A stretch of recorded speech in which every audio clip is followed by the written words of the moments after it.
Hello बच्चों, let's read the given question. The question says a cube of wood supporting a 200-gram mass just floats in water. When the mass is removed, the cube rises by 2 centimeter at equilibrium. We need to find the side of the cube.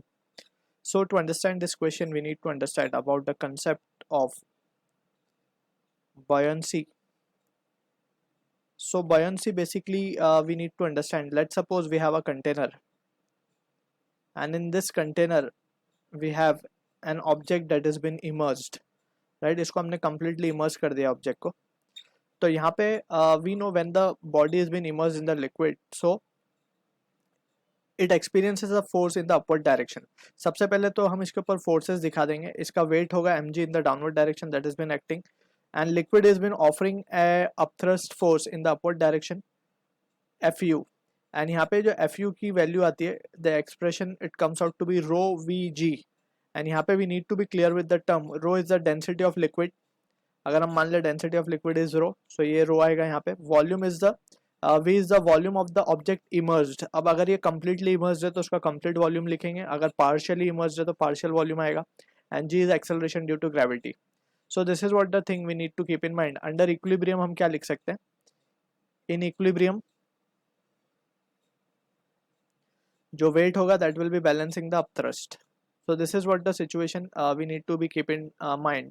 इसको हम upthrust भी कहते हैं या buoyant force भी कहते हैं. And this phenomena of इसका जो apparent weight होगा इस ब्लॉक का वो कम हो जाता है, क्योंकि हम देख सकते हैं कि एक ऊपर भी फोर्स लग रही है. So that is the phenomena known as buoyancy. ठीक है. तो यहाँ पे we can see कि हमें क्वेश्चन गिवन है जिसमें पर्टिकुलर गिवन है a cube of wood supporting a 200-gram mass just floats in water. तो यहाँ पे इस सिचुएशन को हम समझते हैं. पहले ये हमारा एक लेट्स से कंटेनर है, तो इसमें we need to be clear with the terms properly. जैसे हमें बोला गया एक क्यूब है वुड का, ये जस्ट फ्लोट कर रहा है. जस्ट फ्लोट की कंडीशन तब आएगी जब ये वाटर के कंप्लीटली इमर्स्ड होगा अंदर की तरफ. ठीक है, this is what the just floating condition is. And अगर ये कंप्लीटली अब नीचे चला जाए, so it will be that will be the situation of sinking. ठीक है, तो अगर हम मान ले इसका मास m है इस क्यूब का, तो इसके ऊपर कुछ 200 ग्राम का मास रखा हुआ है. ठीक है ना. तो इसके 200 ग्राम मास के वजह से ये क्या हो रहा है, ब्लॉक जो है और जो क्यूब ऑफ वुड है वो जस्ट फ्लोट कर रहा है. That means this is the case. Now अब हमने क्या किया, अगर हम मान ले कि इस क्यूब की जो साइड है थे वो है a, तो अब हम इसको क्या देख सकते हैं, व्हेन वी रिमूव दिस, जब हमने इसको रिमूव कर दिया ऊपर वाले वेट को, सो ये क्या होगा, थोड़ा सा ये अब ऊपर आ जाएगा. अब ये कुछ इस तरीके से दिखने लगेगा. अब ये जो होगी वैल्यू, इसकी वैल्यू हम लिख सकते हैं a-2, क्योंकि 2 सेंटीमीटर ऊपर आ चुका है, ऐसा क्वेश्चन में मेंशन्ड है. The mass is remove, the cube rises by 2 centimetre at equilibrium. Right, so equilibrium condition आ चुकी है, means forces can be balanced. Right यार, ये है 2 सेंटीमीटर एंड ये है इतना a-2. So this is what the condition. अब यहाँ पे वी कैन सी कि यहाँ पे वॉल्यूम इमर्स्ड अलग है, यहाँ पे वॉल्यूम इमर्स्ड अलग है. तो इन दोनों ही केस में अगर हम इक्विलिब्रियम कंडीशन में वैल्यूज को लिखें तो वी कैन राइट. यहाँ पे हम लिख सकते हैं सबसे पहले तो ये 200 ग्राम का जो वेट है 200 ग्राम से बेसिकली है, तो यहाँ पे हम लिखेंगे टोटल वेट. ठीक है, टोटल वेट mg जो कि डाउनवर्ड होगा वो कितना होगा, 200 g. ये g is not gram, 200 mass into total force जो नीचे लग रहा होगा वो क्या होगा, m प्लस m इंटू जी, यानी कि mg प्लस mg या 200 g भी हम इसको लिख सकते हैं. तो ये टोटल वेट नीचे लग रहा है and that is equals to, अब थ्रस्ट आएगा ऊपर की तरफ.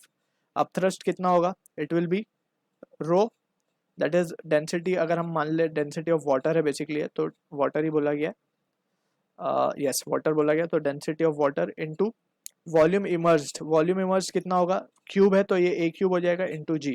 तो यहाँ से जी को तो हम कैंसिल ही कर सकते हैं. सो लेट्स से हमारे पास जो एक्सप्रेशन बच रहा है वो बच रहा है 200 प्लस m.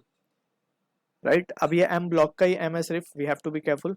तो 200 plus m and that is equals to rho w.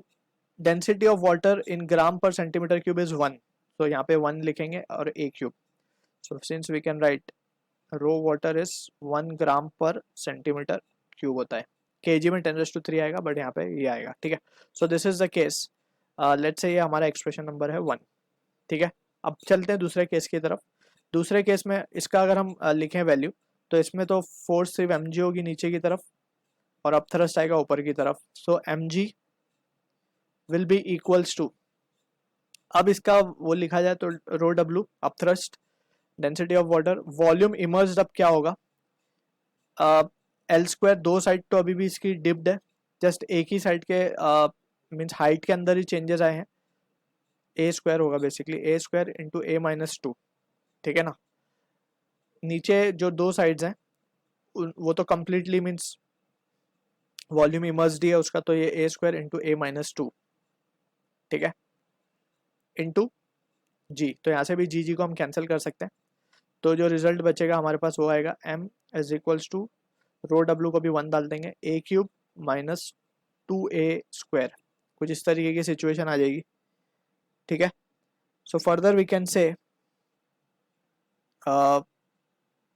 Okay, so we can write, अगर हम ये वैल्यू को एक्सप्रेशन 2 की वैल्यू को हम 1 में अगर सब्सटीट्यूट कर दें, so we can say from 1 and 2 हमें a फाइंड करना है basically, right, side of cube हमें फाइंड करना है, a ही चाहिए हमें। From 1 and 2 we can say m को हम यहाँ पे डाल देते हैं, 200 प्लस m की जगह लिख देंगे हम A³ minus 2A² is equals to A³, तो यहाँ से A³ तो कैंसिल हो जाएगा, so A² will be equals to 100 या फिर √100 लिख देंगे direct, and this comes out to be 10 centimetre. So this is the answer to the question we are getting. I hope you understood the solution. All the best.